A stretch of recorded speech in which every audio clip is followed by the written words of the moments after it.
A stock Willys Jeep uses a Ross steering box with a drag link, a bell crank, and 2 tie rods. When everything's brand new and working well, it works okay. But as soon as things start to wear, or you put larger tires on, or you go on a trail and you're against rocks and roots, steering becomes very difficult. When you turn the wheel in your Jeep, the energy from your arms and shoulders goes down the steering shaft into the Ross steering box, which turns a pitman arm parallel with the frame. It travels down the drag link, or Z-bar as some people call it, and goes into this bell crank. It's another pivot point that's on the front cross member. From there, a stock Jeep would have a single tie rod going to the right and a single tie rod going to the left. So there'd be 2 separate pieces. This Jeep has had a 1-piece tie rod conversion. It doesn't really reduce steering effort, but I like the way that these ride. That's a lot of moving parts, and it requires a lot of effort to turn the wheel, especially when you're not moving. So I'm just going to give you a little demonstration. The Jeep is not moving, and it requires quite a bit of effort. I have 750/16s on here, and it does not turn easy when you're standing still, and that's on a gravel driveway. Pavement or a rocky trail would be even tougher. As with any Jeep problem, Kaiser Willys has the answer.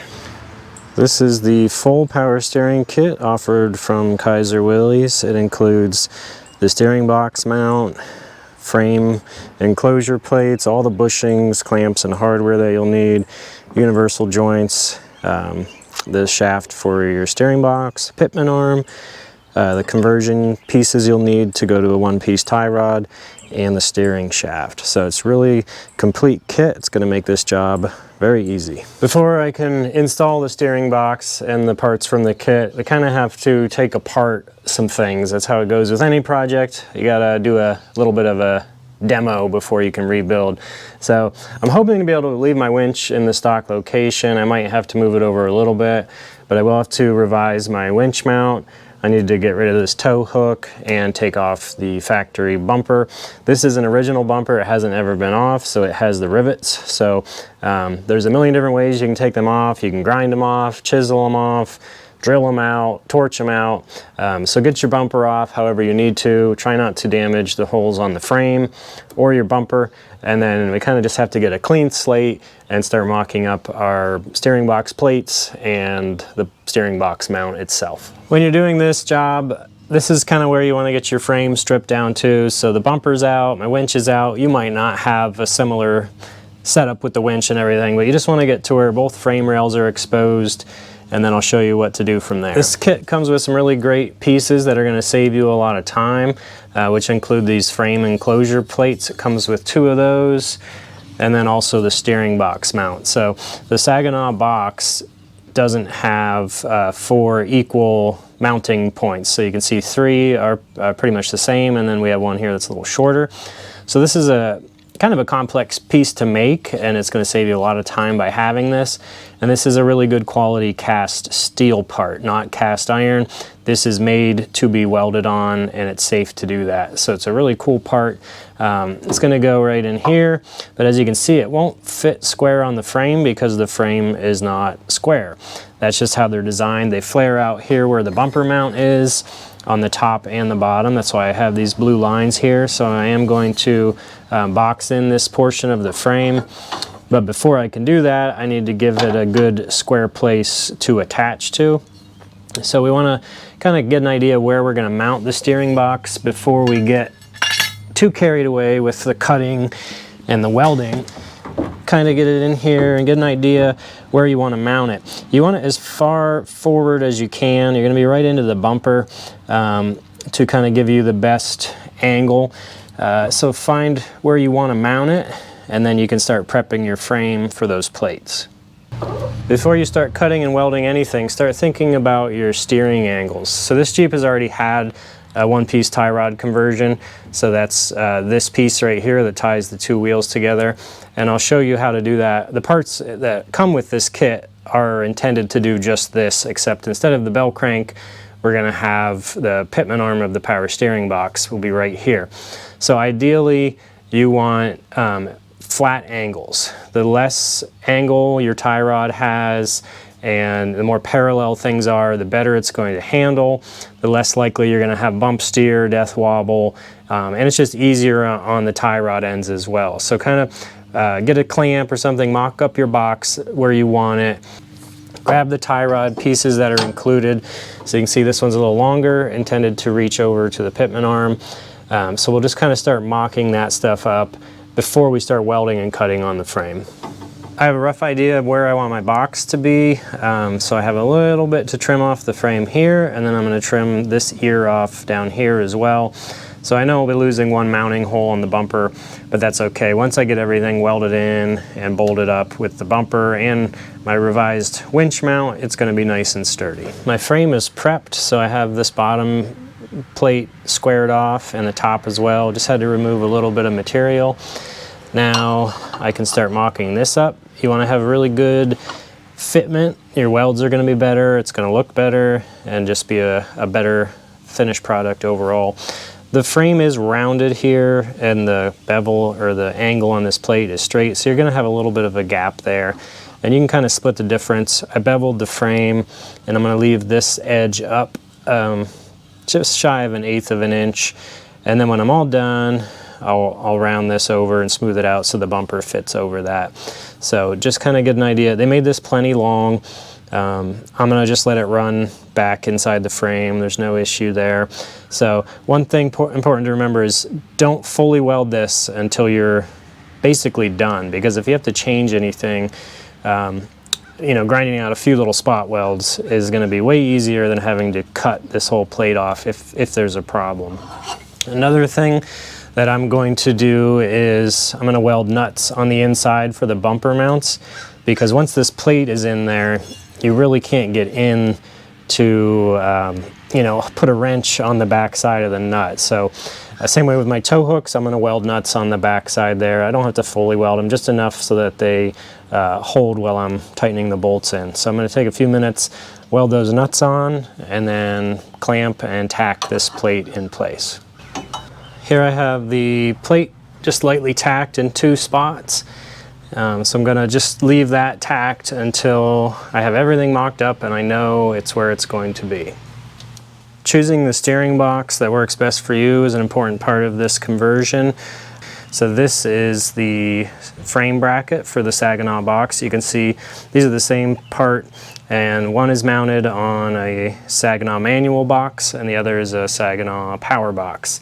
And you can see the manual has 3 bolts, power has 4. Some power boxes do only have 3 bolts. This bracket will work with either one. I really want to stress in this video that this is not a direct bolt-on procedure. There are several modifications to the parts and to the Jeep that you'll have to make to do this successfully. So I really want to be transparent and show you every step that I had to do that was just outside of bolting and welding it together.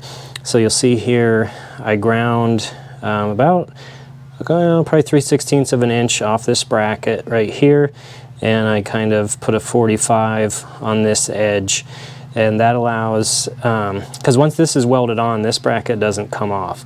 So you will need to be able to remove the steering box and also to clear the shackle. So that's what this little grind was for, so that way when you don't have to grind the steering box off because that is removable, but you need this clearance right here so that if you need to replace this shackle, you know, you take the bolt out of the side and the spring, and then you can turn it enough to slide it out in the need that you have to replace the springs or the shackles. You may also notice I'm using the 12 point. These are hardened. I think these are grade 10, 12.7/16 coarse thread bolts. There's comes with 4 of them. I'm only using 3, and then I have an Allen bolt here, and I'll show you why in a second. Here's the box mocked up. I'm just clamping it. So it's bolted to the frame bracket, and then I'm clamping all of that to the frame just to get my alignment all right where I want to be. So definitely take your time at this stage before you weld anything on to make sure that your steering shaft, your pitman arm, you know, where you want your bumper to be, everything is right. There's a million different ways you can do this. You can move this farther back and cut your grill or raise it up. You can move it farther out and cut your bumper. But the most important thing beyond aesthetics is that your steering angles are all correct. So you can see right here, this rear fitting has just enough clearance on the grill, and we'll cover that in a future video as far as hooking up the hydraulics. So I wanted to make sure I can do that without cutting the grill. And then down here from this angle, I can show you I'm pretty much lined up exactly with the old bell crank. So I'm as close to parallel to the tie rod as I can be. And you also want to watch the height. This is a flat pitman arm. My Jeep sits at stock height. So I do not have a lift, so I don't need the drop pitman arm. But you really want to keep as low or flat of an angle as possible on the drag link. So you can see the angle I have here with the single piece tie rod conversion is really close to where that pitman arm is. It might be a 1/4 inch higher, but it actually is back. I went back a little bit farther, about a 1/2 inch, because I do have a little bit of an angle here, and the closer you can get these two bars to parallel, up and down and left and right, the better off you'll be. The frame bracket here kind of dictates the angle of the steering box. You could shim this up or weld in a piece to put this at a different angle, but you also have to think about your steering shaft angle. You're allowed to combine 35 degrees of angle on the U-joints without going to a double U-joint. So by tilting this up a little bit, that will help with our angle going into the steering shaft. Another slight modification I had to make was just to trim a little bit off the back side of this spring perch so that I can get a socket on that lower bolt. The top 2 bolts are pretty easy, just keep a thin wall socket. I did grind a little bit off the plate, and you won't want to, yeah, you could weld this area, but you might have to grind it flush because you will have to get a socket under there when you need to remove the steering box. And the 4th bolt is the trickiest one. As I said, there's many different ways you can do this. This is how I chose to do it because I didn't want to modify the steering box at all for strength, and I don't want to drill into anything that I shouldn't or grind away any webbing that provides strength. So I chose to go with an Allen bolt in there, and I drilled my spring perch so that I can get an Allen wrench or an Allen socket all the way through there. So in order to remove this, you'll have to remove all 3 of these bolts and then loosen this one up as you slide the box away. So this bolt will have to be in there when I weld this bracket to the frame, and that's a little risky because if anything ever happens to it, I would have to do some major cutting or drilling to get it out, but that's just part of these types of conversions. You have to come up with engineering adaptations to make it work. So another option could be to drill the steering box out, feed a bolt through the back, and put a nut on it here, but there just isn't room for a wrench. And another thing you could do is put a stud in here and weld it on, and then put a nut on the back side of the steering box. So there's a few different options. I don't have a problem with drilling this spring perch. It's still plenty strong, and you could get a ball end. This is just a straight 3/8 Allen key, but a ball end socket would work well too, and that just gives me that 3rd bolt. I have seen people just omit that 3rd bolt, but I want the extra strength, and this seemed like a good solution for that. Now I have my box location where I want it. I have all the bolts sorted out. I have my fittings, the clearance for the fittings taken care of, and my steering alignment, which is the most important. I want to stress that again. The steering alignment should be your #1 goal when mounting the box, because you can always, cut out a piece of your bumper or your grill or modify some of the bracketry, but the steering angle has to be correct. And set this up. If you notice, I'm on jack stands, but that's keeping the weight on the suspension. So you don't want to let the axle droop when you set this up. You want to adjust everything, tack it in place when you're at proper ride height. Same way if you're doing this to a Jeep that doesn't have an engine in it yet, you have to account for it to settle when you put the weight of the engine and the body and things like that. So a lot of things to take into account, and I just want to show you how I'm doing it and what kind of changes I had to make. The next step before I tack this in is I'm going to clearance my cross member for the spud shaft that goes on the input of the steering box. So this has the round cross member in it. This is like a 49 CJ3 frame. So Thanks to this new part that is included with this kit, you really don't have to remove very much of the steering or of the cross member at all. This part comes with your kit. This is, they call it a spud shaft. So this splined end goes on the steering box, and that really helps you out because this passes through the cross member and then your U-joint slips on here instead of having the big U-joint right at the cross member, which is a common issue on these swaps. This is a 1-inch piece of stock that's been machined for the splines, so you really only have a 1-inch hole at the most going through the cross member, and in this case I just have to notch a little bit out of the bottom. You could also cut it and dent it and re-weld it, but we'll just kind of start digging into that and see how much material I need to remove. From this view you can see the amount of material I've removed from the cross member. So I took a little more than I needed just to make sure I have clearance all the way around and room to wiggle if the shaft moves just a little bit. So everything's been mocked up and I'm happy with the location of everything. So now I'm going to put a few more welds on this, and then I'm going to weld the actual box bracket to this plate. The frame bracket is welded in place, and you'll want to weld every area that you can, that as long as it doesn't interfere with the bolts coming out. So just do your best to make sure you get as much surface area as possible. On the inside there's a circle. I just did 4 corners. I don't think you need to weld the entire thing, but that's up to you. It's a little hard to get in here, but I did weld all the way up the back side and as far across the bottom as I could go.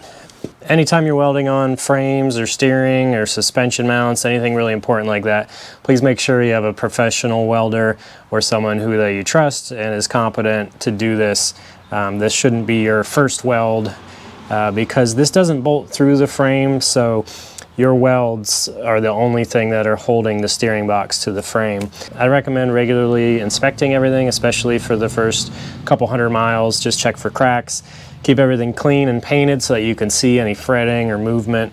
But there's a lot of surface area here, so if you get some good welds around that, you should be good. Everything I'm assembling will come apart for paint once everything's completely done.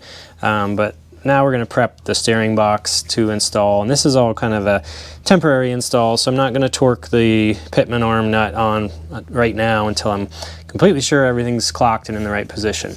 So you're going to take the spud shaft, and you see it has a split here, and install the little clamp that comes with it.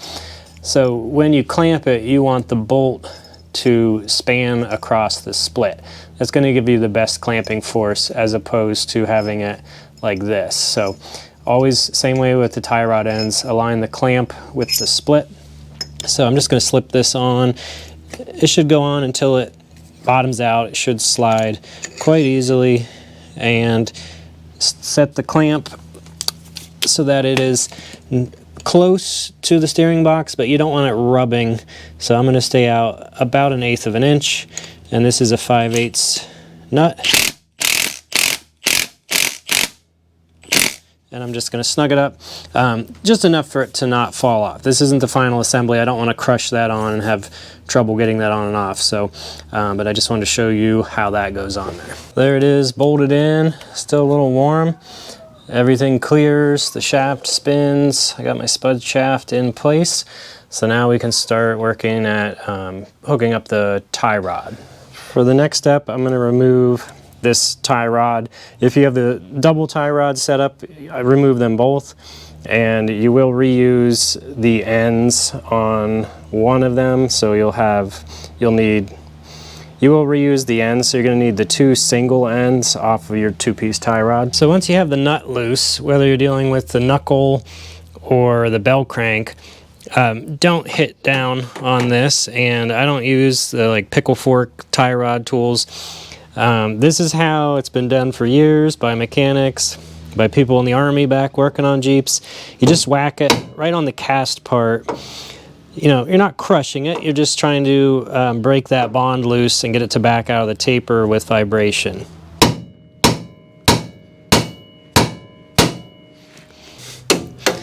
And just pop that out. We're not going to be using the bell crank anymore, but we are going to use the tie rods. If your tie rods need replaced, now would be a good time. You can see my boot is pretty well destroyed, but for this video, the tie rod is still good. It should be hard to move within the ball and the cup. I have this loosened up, so that's moving there, but the actual tie rod itself feels good. I just need a new boot. Here's the configuration you're going to use for the one-piece tie rod. So the kit comes with both rods. This is the main tie rod between the two knuckles. And you probably recognize this as the original center link, and now that's being used down at the passenger side knuckle. So assemble it like that. Remember to put your clamp in line with the split. And this is a left-hand thread. Yep. So we have left-hand thread here, and then on the other end you're going to reuse one of your right-hand thread tie rod ends on this side. I recommend taking a really good measurement between the knuckles before you remove the tie rods on both sides, and then equally thread each one in. Get it as close as you can. We're going to have to do an alignment when we're all done with this job, but that'll at least give you a good starting point. And then for the drag length that goes from the tie rod to the steering box, the pitman arm, so you're going to make sure you have a right and a left. They'll only thread in, you have to make sure you get the right one. So one will be left-hand thread, one will be right-hand thread, and that allows you to be able to spin this and change the distance, kind of like a turnbuckle, and that'll help with your steering wheel alignment. Here's a close-up view of what your single tie rod conversion will look like. So this is that center connect piece. That is the left-hand thread version, and then a single right-hand thread on the other knuckle. And that allows you to run this up to the pitman arm without having to get a two-hole knuckle on this side. Before we can install the new tie rod, as you can see, that's a good sign that our pitman arm is right in the way of the bell crank, but we have to get this out of here so we have room to work. If you're building your Jeep from a frame up right now and you want to remove the bell crank mount, you can. It's not a problem for it to be here. I'm just going to remove the actual bell crank itself, and I'll leave the post and mount in place. It could be cut out later if I'm working on stuff, but once that's out and the drag link back to the steering box is out, this won't be a problem. Well, the box is in, tie rods are all hooked up. I have the universal joint on the spud shaft, so really all that's left to do is tomorrow hook up the steering shaft and convert the column. It's where we cut the end off and convert the Ross box to a Saginaw style setup. One of the most rewarding things about a power steering swap is getting rid of this. So if you've been around a Willys a long time, these are annoying to work on. It's where a lot of the play comes and the death wobble. So it's great to get rid of this. It cleans up the underside, and it's just going to be a nice smooth drive and an easy steering action. I think it's pretty awesome to be able to get to this point in just an afternoon. The other power steering conversions I've done to get to this point would take me a couple days to build the mount and make bushings and drill and weld the frame. So this kit so far has been really impressive. So I'm really happy with how it's coming out so far. I will have to shift my winch mount over about 2 inches, but that's not a big deal. And I'm real happy with the level of angle in my tie rod. It's really close to the position it was in. So it's out from the main tie rod a little bit, but it needs that room for the clamps to clear on the other end and the spring. So, and you can see they're not quite parallel, but it has a little rise, but not bad at all. And the up and down angle is a little bit flatter than my other setup, so I know it should drive at least as good or better. And on this side, you need that little bit of angle out from the tie rod for this clamp to clear. And I always set my splits so they're facing out, so the nut is on the outside and facing up a little bit, because the spring clearance here is very close and you don't want that bolt head dragging across the spring. And you have to account for the flex, you know, when your suspension articulates, and things like that. So good fit overall. I'm not sure if I mentioned this, but I really use I use kind of a mixture of anti-seize and grease. The grease kind of keeps the water out a little better. Put liberal amounts on everything because you want to be able to spin this ideally by hand when you loosen the clamps or with a pair of channel locks, so that you can adjust both the toe and the this distance as far as where the steering wheel centers, and also we'll have to make sure we're in the middle of travel. We want to be able to hit the bump stops on both sides, so if we need to lengthen or shorten this a little bit, we want to be able to spin that. So stay tuned, as in the next episode we will adapt the steering column, get it all hooked up, and then we'll be able to steer, and then it's just a matter of whatever engine setup you have, what type of pump you want to run, and hoses, things like that. Be sure to use code RedEyeGarage10. It'll take 10% off your entire order. And as always, thanks for watching. Catch you later.